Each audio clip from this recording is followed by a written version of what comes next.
Right then everyone, I'm on my way down the other side of the area of outstanding beauty, having walked from up the top there. I'm walking down what I've always called the parade, because it's a wide track. It comes right over the top of the hill there, from Twining's farm area.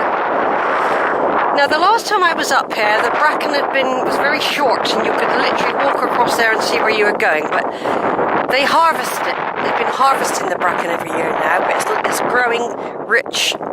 It actually looks quite nice, but it'll probably grow 6 foot, 7 foot tall yet. Then they'll harvest it again. I also spotted cows, like I said, so they're using the landscape slightly differently now. I'm heading for Rowberrow Fort, the Iron Age fort, which is over there. I'll just zoom in. I'm heading for right over there, look. I'll be standing on top of that, right in that groove there, that cleavage. That's the hill fort. Could be an hour, could be 2 hours, it just depends how hot it gets. I don't really know how long it'll take me, because I'm very busy taking photos and videoing. I get distracted very easily. Now over there we've got Burrington Combe. It's not as big, it's not a gorge like as such, like Cheddar, but it's still quite geologically beautiful. And I have been on that as well, and you can drive up that.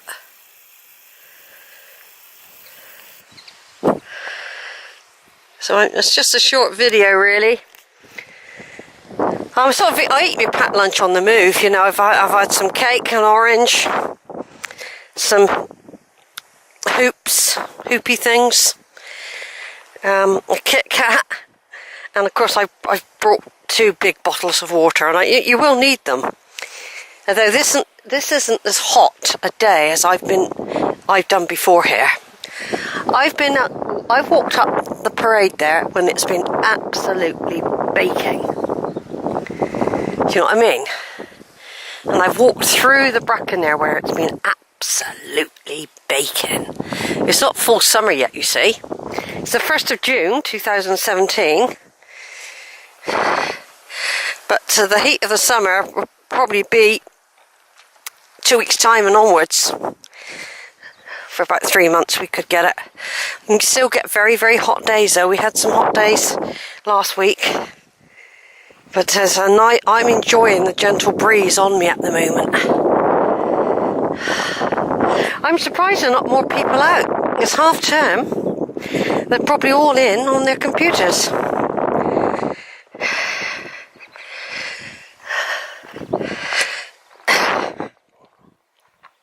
Yeah, I'll be over here quite a few times.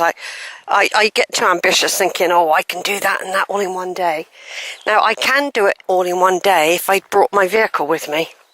But when you're dependent on the last bus being at 6 o'clock from Cheddar, 6:15 from Winscombe, you are restricted. So you cannot include the evening unless you bring the vehicle. But I quite like coming on the bus. I mean, I've got to take Alberta when I go to Cheddar, when I go to Holford and the Quantocks, because there is no proper bus service there.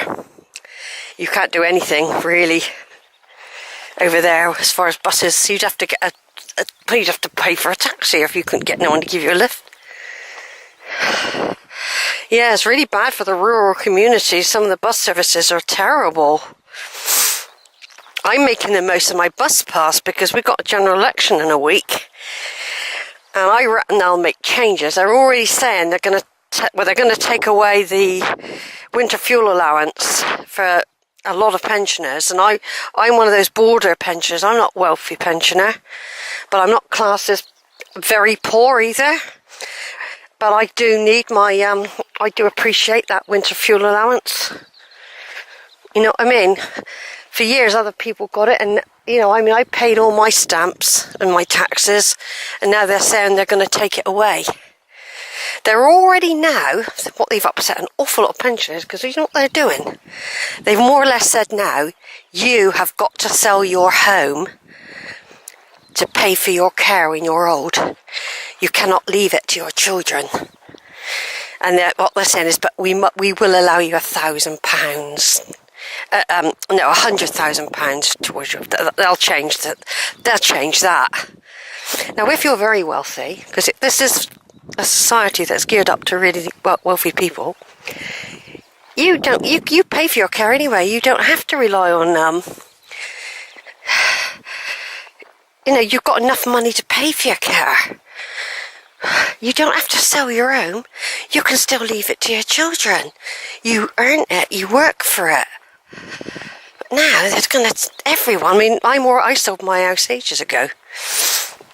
I had to anyway to survive. But I'll just get the state care. I mean, I'm not looking forward to the state care because it's not their fault. It's just that the funding is bad, and now they're saying you've got to fund your own. What's going to happen to people like me who ain't got no assets? I know what will happen. They'll start to say your children have to pay.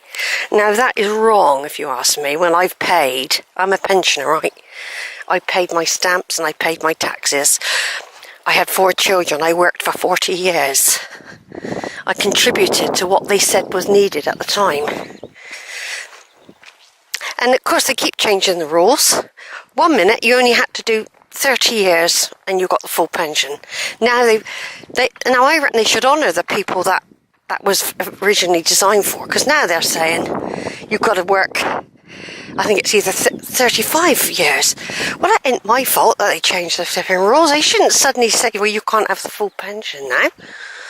Do you know what I mean? Everything keeps being swapped, but if you're rich, you're okay. I mean, rich people are giving their fuel allowance away. They're not helping the poor, really, the poor pensioners, really, by doing that. Because, I mean, okay, they're doing a good thing by doing that, but the thing is, they're making out that a lot of us don't need it. I tell you what, I have to cut down on food sometimes to keep warm in the winter. Although I don't cut down a lot on food, I just go without other things. I'm very religiously believer in making sure you stoke up the furnace, so food is important to me, but it wouldn't be nothing fancy and it wouldn't be nothing expensive. Anyway, this particular video will be split probably, because this is what I call a reflective journal when I'm talking and rambling and going on about politics. But you see, it's life, isn't it? By telling whoever listens to this in the future, if they're my descendants or historians, I'm telling you what it's like, not just depicting this beautiful scenery that we've got and we love. I'm pointing out the fact, what's going on in our society. Right, so I'm nearly down the bottom of the parade now. There's Burrington Combe, before it goes out of vision. I walk along this area sometimes, very close to the combe. Back over that way when I'm going back to Cheddar that way. Right, over and out.